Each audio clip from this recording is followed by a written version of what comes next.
முல்லைப் பெரியாறு நீரில் கழிவுநீர் கலப்பதாக எழுந்த புகாரின் பேரில் நேரில் ஆய்வு செய்த கம்பம் எம்எல்ஏ ஜெகநாத் மிஸ்ரா.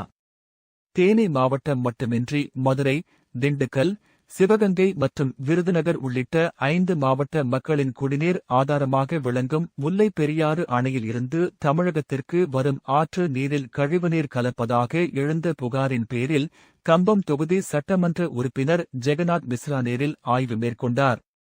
தமிழக கேரள எல்லைப் பகுதியான ஆனவாய்ச்சல் அருகே குமுளி மற்றும் தேக்கடியில் உள்ள விடுதிகள், உணவகங்கள் மற்றும் வீடுகளில் இருந்து வெளியேறும் கழிவுநீர் முல்லைப் பெரியாறு அணையில் இருந்து தமிழகத்திற்கு வரும் ஆற்றில் கலப்பதை அவர் ஆய்வின்போது கண்டறிந்ததாக தெரிவிக்கப்பட்டுள்ளது. கடந்த 40 ஆண்டுகளுக்கும் மேலாக இந்த பிரச்சினை நீடித்து வருவதாக கூறப்படும் நிலையில் சம்பந்தப்பட்ட இடங்களை நேரில் பார்வையிட்ட ஜெகநாத் மிஸ்ரா பின்னர் செய்தியாளர்களிடம் பேசினார். அப்போது முந்தைய ஆட்சியாளர்கள் இதை கண்டுகொள்ளாமல் இருந்திருக்கலாம். ஆனால் இனியும் இதை அனுமதிக்க மாட்டோம்.